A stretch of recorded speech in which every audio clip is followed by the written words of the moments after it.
and the topic is disparagement and ridicule. Okay. So making a statement about a product that would discourage people from buying it constitutes speaking Lashon Hara, as it could harm the livelihood of either the manufacturer or the storekeeper who sells it. In certain situations, however, this would be permissible, as will be discussed later.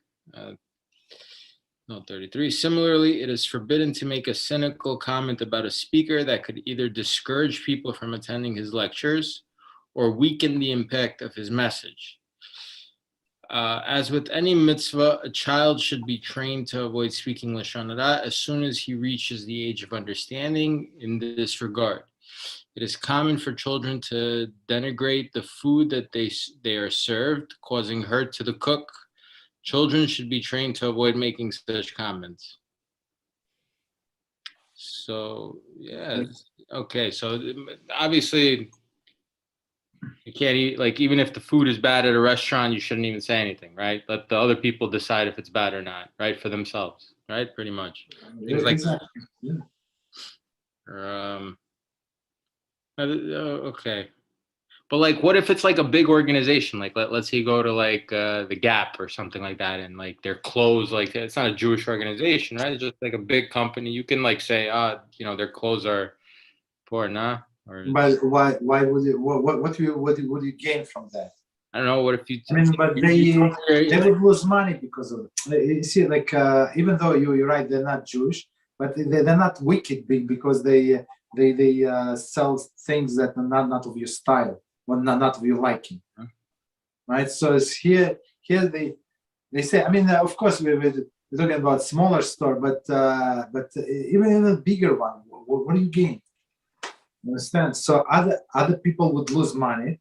Whatever let's say your friend and another friend could not buy. I don't know. Maybe they lost $150 in sales in the whole year. They're going to survive, right? But we know how Hashem operates, measure for measure. Why would you need that? Yeah.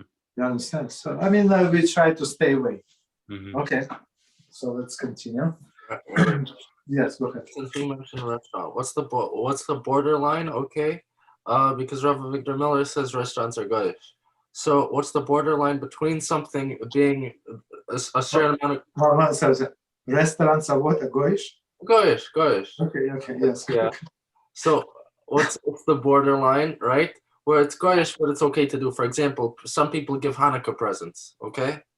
But I heard, from an Orthodox rabbi, completely, like with that, it's allowed, right? So, but that's also goyish, 100% goyish. He admits it's goyish, but it's not that much goyish anymore. So okay, what is okay. All right. So about the Hanukkah gifts. So there is it is just a right thing to give gifts the whole year around. You understand? So I mean that they just connected to Hanukkah, but they connected to Hanukkah. It's actually not Jewish thing. You're right. Exactly. They started here in America. Why? Because on their December 25th, they give gifts. On this Thanksgiving, they give gifts. Right? So Jews say, okay, why should we like it? We like it, so we have Hanukkah. So it's you're right. It's not the Jewish custom. But on another hand, the kids enjoy it. So what is wrong?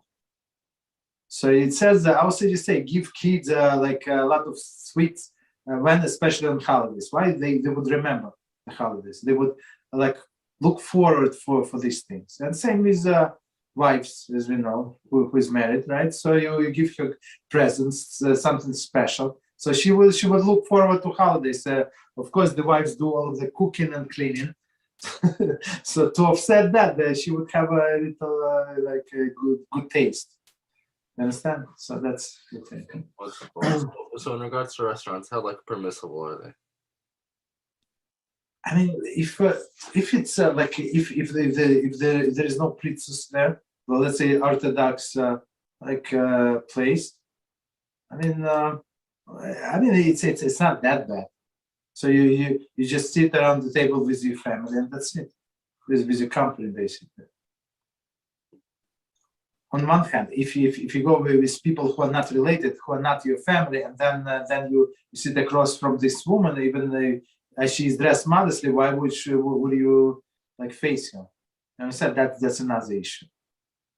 I don't know. Me personally, I don't go to restaurants, but that's not the halal. Just a preference.